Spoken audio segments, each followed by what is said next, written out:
கிட்டத்தட்ட 16 வருஷமா ஒரு படத்தை எடுத்தாங்கன்னு சொன்னா நம்ப முடியுமா? அப்படி எடுக்கப்பட்ட ஒரு படம் தான் ஆடு ஜீவிதம், த கோட் லைஃப். இந்த படத்தோட ஆர்ஜின்னு சொல்லி கேட்டீங்கன்னா 2008 பெஞ்சமின்கிற ஒரு ரைட்டர் நஞ்சுப்பன்கிற ஒரு மலையாளியை பற்றி எழுதுறாரு.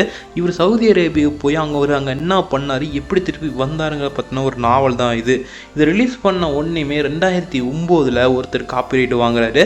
கிட்டத்தட்ட 16 வருஷமா இந்த படமாக்கணும்னு சொல்லி ப்ரொடியூசர், ஹீரோ எல்லாத்தையுமே பார்த்தீங்கன்னா பேசி, அதுக்கப்புறம் பார்த்தீங்கன்னா கோவிட் டைமில் ஜோத்தான் பாலைவனத்திலேயே மாட்டி, என்னதான் கோவிட் டைமில் பாலைவனத்திலேயே மாட்டி இருந்தாலும் நாம் இந்த படத்தை கைவிட்டக்கூடாதுன்னு சொல்லி சக்ஸஸ்ஃபுல்லாக எடுத்து முடித்தாங்க இந்த கோட் லைஃபை. இந்த படத்தோட ஸ்டோரியை ரொம்பவே ஷார்ட் அண்ட் ஸ்வீட்டாக வாங்க நம்ம இப்போ இந்த வீடியோவில் பார்க்கலாம். இந்த படத்தோட ஸ்டார்டிங்கில் சவுதி அரேபியாவில் காமிக்கிறாங்க. ஏர்போர்ட்டில் ஹீரோ கூட ஒருத்தர் நிற்கிறாங்க.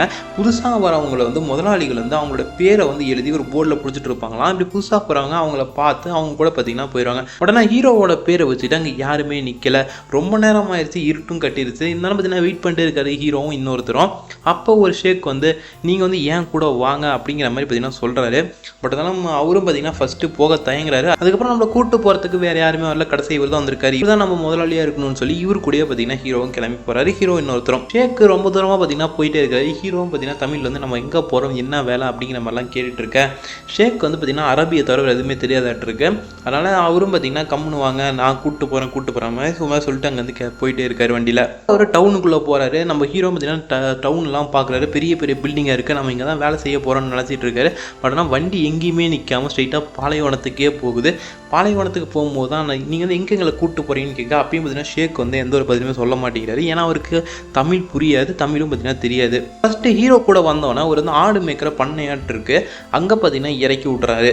ஸோ நம்ம ஹீரோவும் அங்கேயே இறங்குறாரு. பட் ஆனால் உனக்கு வந்து இங்கே வேலை இல்லைப்பா, உனக்கு வந்து வேற ஒரு இடத்துல தான் வேலைங்கிற மாதிரி அவர் சொல்ல, அங்கேருந்து பார்த்தீங்கன்னா கூப்பிட்டு போயிறாரு ஹீரோவையும் வலுக்கட்டாயமாக. ஹீரோ பார்த்தீங்கன்னா அங்கேயே தான், இங்கே 2 பேருக்கு ஒரே இடத்துல தான் வேலைன்னு சொன்னாங்க, ஏன் பிரித்து போகிறீங்கலாம் கேட்குறாங்க.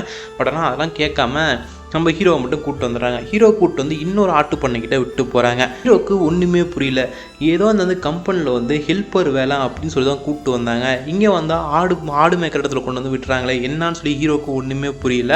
அப்புறம் அங்கே விட்ட ஷேக்கும் அங்கே வந்து பார்த்தீங்கன்னா கிளம்பிடுறாரு. நைட்டு ஒரே குளிராக இருக்குது. ஏன்னா பாலைவனம்னா பகலில் ஃபுல்லாக பார்த்தீங்கன்னா வெயில் தாக்கும், நைட்டு ஃபுல்லாக பார்த்தீங்கன்னா குளிராக இருக்கும். நம்ம ஹீரோவும் குளிர் தாங்க முடியாமல் உள்ள ஒரு டென்ட் ஆட் இருக்குது, அந்த டென்ட்டுக்குள்ளே போய் படுக்கிறாரு. டென்ட்டுக்குள்ளே படுக்கும்போது ஒருத்தன் வந்து எட்டி வேலை செய்கிற, உனக்கு என்னடா உள்ள இடம், நீ வெளியே போய் படுறான்னு சொல்லி வெளியே துரத்து விட்டுறாங்க ஹீரோவை. ஹீரோ பார்த்தீங்கன்னா வெளியே வந்து படுக்கிறாரு. செம்ம குளிராக இருக்குது. காலையில் எந்திரிச்ச உடனே இவங்களை ஆடு மேய்க்க அனுப்புகிறாங்க. இதுதான் இவங்களோட வேலை. அங்கே ஆல்ரெடி இன்னொருத்தர் இருக்காரு, அவர் வந்து இந்தியாவில தான் வந்திருப்பாரு. பட் ஆனால் அவருக்கு வந்து ஹிந்தி தான் தெரியும், தமிழ் தெரியாது. ஹீரோவுக்கு ஒரே குழப்பமாக இருக்குது. என்னடா ஊர் பேர் தெரியாமல் மொழி தெரியாத ஒரு இடத்துல வந்து மாட்டிக்கிட்டமேன்னு சொல்லி ஹிந்திக்காரரும் ஹீரோவுக்கு வேலை சொல்லித்தர ஆரம்பிக்கிறாரு. ஹீரோ ஃபஸ்ட்டு பார்த்தீங்கன்னா ரொம்ப கஷ்டப்படுறாரு அந்த வேலையை கற்றுக்கிறது. அதுக்கப்புறம் பார்த்தீங்கன்னா கொஞ்சம் கொஞ்சமாக அந்த வேலையை கற்றுட்டு இருக்காரு. அதுக்கப்புறம் ஒரு நாள் காலையில் இருந்துச்சு பார்த்தா ஹிந்திக்காரரை காணோம். எங்கன்னு போய் கேட்டால் அவரு போயிட்டாரு அப்படிங்கிற மாதிரி சொல்கிறாங்க. அப்படியே ஹீரோவும் பாலைவனத்துக்குள்ளே போக ஒரு கழுகு மாதிரி ஒன்று இருக்குது. ஸோ கழுகு வந்து அங்கே இருக்கிற எதையாவும் ஒன்று கொத்தி சாப்பிட்ருக்க, போய் பார்த்தா அந்த ஹிந்திக்காரர் தான் பார்த்தீங்கன்னா இவங்க கொன்று போட்டிருக்கிறானுங்க. இதை பார்த்தோன்னே ஹீரோவுக்கு பார்த்தீங்கன்னா புரிஞ்சுது, இதுக்கு மேலே நாமளும் இங்கே இருந்தால் நமக்கு இதே நிலைமை தான், நாம் இங்கேருந்து வெளியே போயே ஆகணும். அதான் ஹீரோ கூட வந்து இன்னொருத்தரையும் ஹீரோ பார்க்குறாரு. அவரை பார்த்தோன்னே இவருக்கு ஒரே ஹாப்பியாக இருக்குது லைட்டாக.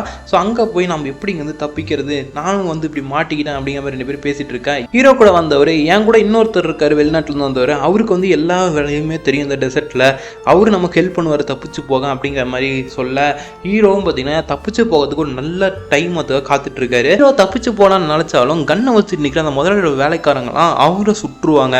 இதுக்கு பயந்துட்டே தான் பார்த்தீங்கன்னா ஹீரோ வந்து தப்பிச்சு போகாமல் இருப்பார். அப்படி ஒரு நாள் தப்பிச்சு போகும்போது கூட காலுக்கு கிட்டே பார்த்தீங்கன்னா ஷூட் பண்ணிடுவாங்க. ஹீரோ அங்கேருந்து பார்த்தீங்கன்னா கீழே விழுந்து கிட்டத்தட்ட செமையாக பயந்துருவார். அது மட்டும் இல்லாமல் ஹீரோவுக்கு அங்கே தண்ணியும் கொடுக்க மாட்டாங்க. தண்ணி வந்து பார்த்தீங்கன்னா ஒரு நாள் பாத்ரூம் போயிட்டு கழுவலான்னு சொல்லி தெரியாமல் கழுவிடுறாங்க. அதுக்கு அந்த ஷேக்கு ஹீரோவை போட்டு அடின்னு அடித்து, நாங்கள் தண்ணியே விலை கொடுத்து வாங்கிட்டு இருக்கோம்டா, நீ தண்ணி எடுத்துகிட்டு போய் கழுவுறியான்னு சொல்லி செம்மடி பார்த்தீங்கன்னா எடுத்துடுறாரு. போக முதலாளிகளோட இருக்க ஒரு முதலாளியோட பொண்ணுக்கு கல்யாணம் ஆக போகுது. ஸோ அந்த கல்யாணத்துக்கு போகிறதுக்காக எல்லா முதலாளிகளும் கிளம்பி போகிறாங்க. கிட்டத்தட்ட இந்த வேலைக்காரங்களும் பாதி பேர் போயிடுறாங்க. இதுதான் கரெக்டான டைம்னு சொல்லி ஹீரோவும் அங்கே வந்து பார்த்தீங்கன்னா தப்பிச்சிடுறாரு. ஹீரோ கூட வந்தவரும் வெளிநாட்டுக்காரர் 3 பேருமே அந்த இடத்துல இருந்து தப்பிச்சிடுறாங்க.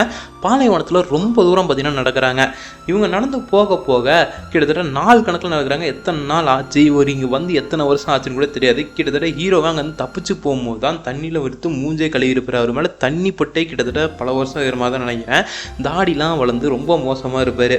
அப்படியே தான் பார்த்தீங்கன்னா ஹீரோ பாலைவனத்தில் நடந்து போயிட்டு இருக்காரு. இப்படி நடந்து போயிட்டு இருக்க ரொம்ப நாளா தண்ணி எதுவுமே இல்லாமல் இருக்கவும் ஹீரோ கூட வந்தவர் ஒரு வெறி பிடிச்ச மாதிரி நடக்க ஆரம்பிக்கிறாரு. இருந்தாலும் அவரே நம்ம கூட்டு போயிட்டு தானே ஆகணும். அந்த வெளிநாட்டிலேருந்து வந்தவர் அவரோட ஃப்ரெண்டையும் தூக்கி தோளில் போட்டுக்கிட்டு அப்படியே நடந்து போகிறாங்க. இவங்க நேரமோ என்னமோ தெரில, பாலைவனத்தில் புயல் அடிக்க ஆரம்பிக்குது. அந்த புயலில் நம்ம ஹீரோ கூட வந்தவர் செத்தே போயிடுறாரு. வேற வழியே இல்லை, இப்போ நம்ம இவனை இங்கே தான் விட்டு போயான்னு சொல்லி ஹீரோவும் அந்த வெளிநாட்டிலேருந்து வந்தவர் 2 பேரும் பார்த்தீங்கன்னா சேர்ந்து நடக்க ஆரம்பிக்கிறாங்க.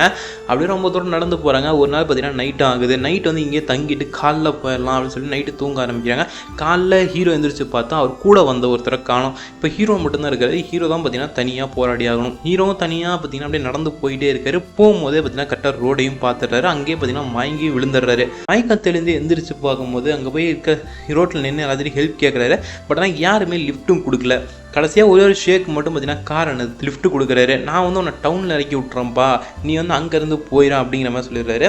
ஏன்னா முன்ன பின்ன தெரியாதவங்க யாரையுமே பார்த்தீங்கன்னா வண்டியில் ரொம்ப தூரம் பார்த்தீங்கன்னா ஏற்றிட்டு போக முடியல. அதனால தான் பார்த்தீங்கன்னா நான் உன்னை டவுனில் இறக்கி விட்றேன், நீ அங்கேருந்து போயிருப்பா அப்படிங்கிற மாதிரி சொல்லி அவரையும் பார்த்தீங்கன்னா அங்கே இறக்கி விட்டு போயிடுறாரு.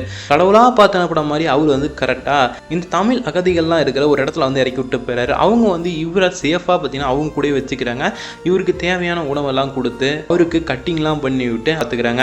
இவரை ரொம்ப நாள் இங்கேயும் வச்சிருக்க முடியாது. இவர் இங்கே இருக்கிறது கவர்மெண்ட்டுக்கு தெரிஞ்ச பிரச்சனை ஆயிருன்னு சொல்லி இவரை கொண்டு போய் போலீஸ் கிட்ட கொடுத்தா அவங்களே இவரோட நாட்டுக்கு திருப்பி அனுப்பிடுவாங்க. அதனால் போலீஸ் கிட்ட ஒப்படைக்கிறாங்க. போலீஸும் பார்த்தீங்கன்னா இவங்கள வந்து ஷேக்கு வந்து வாங்கிட்டு வந்திருப்பாங்க ஒரு வந்து விலைக்கு. அங்கே போய் ஒவ்வொரு முதலாளிலாம் வந்து பார்க்குறாங்க, உங்களோட ஆட்களாக இவங்க அப்படின்னு சொல்லி. ஹீரோ கூட்டம் தான் அந்த ஒரு ஷேக்கும் வராரு. அவரும் வந்துட்டு இல்லை அப்படிங்கிற மாதிரி சொல்லிட்டு போயிடுறாரு. திருப்பி நம்ம ஹீரோ பார்த்தீங்கன்னா திருப்பி ஊருக்கே வந்துடலாம், எந்த ஒரு பிரச்சனையுமே இல்லை. கிட்டத்தட்ட அந்த ஷேக் எதனால நம்ம ஹீரோவையும் அந்த பையனையும் கூப்பிட்டு வந்திருப்பாங்கன்னா, ஷேக் வந்து வேற 2 ஆட்கள் தான் பார்த்தீங்கன்னா வர வேண்டியது. அவங்க வர்றதுக்கு தாமதமாச்சு. அதனால தான் பார்த்தீங்கன்னா இவங்க 2 பேர்த்தையும் கூப்பிட்டு வந்திருக்காங்க. இன்னும் கொஞ்ச நாள் ஹீரோ இவர் கூட வராமல் வெயிட் பண்ணியிருந்தா இன்னொருத்தர் வந்து பார்த்தீங்கன்னா கூப்பிட்டு போயிருப்பாரு, எந்த பிரச்சனையும் இருந்திருக்காது. இந்த மாதிரியான ஒரு எக்ஸ்பீரியன்ஸே பார்த்தீங்கன்னா ஹீரோக்கு கிடைச்சிருக்காது. அதுக்கப்புறம் தான் ஃபோனில் ஹீரோ அவரோட ஒய்ஃப் கிட்ட பேசுறாரு. கிட்டத்தட்ட எத்தனை வருஷம் ஆச்சுன்னு கூட ஹீரோக்கு தெரியாது. ரொம்ப நாளைக்கு அப்புறம் பார்த்தீங்கன்னா ஒய்ஃப் கூட பேசுறாரு. ஹீரோ எதுக்காக வெளிநாட்டுக்கு வந்தார்னா, அவரோட ஊரில் அவருக்கு கடன் பிரச்சனைங்கிறது ரொம்ப நிறையா இருக்கும். அது மட்டும் இல்லாமல் அவருக்கு இப்போ சம்பாதிக்கிற காசும் பத்தல. அதனால தான் அவருக்கு தெரிஞ்ச அவரோட மாமா மூலியமாக இங்கே ஹெல்ப்பர் வேலை தான் இருக்குது, பரவாயில்லையான்னு சொல்லி அவர் மாமா கேட்கவும், பரவாயில்ல மாமா நான் வரேன்னு சொல்லிட்டு ஹீரோவும் இங்கேருந்து கிளம்பி வெளிநாட்டுக்கு போயிருப்பாரு. அதுக்கப்புறம் தான் அந்த மாதிரியான சம்பவங்கள்லாம் நடந்திருக்கும். இப்போ ஹீரோ அவரோட நாட்டுக்கே வந்துடுறாரு. ஸோ இதோட இந்த ஒரு ஸ்டோரியும் முடிஞ்சிருது.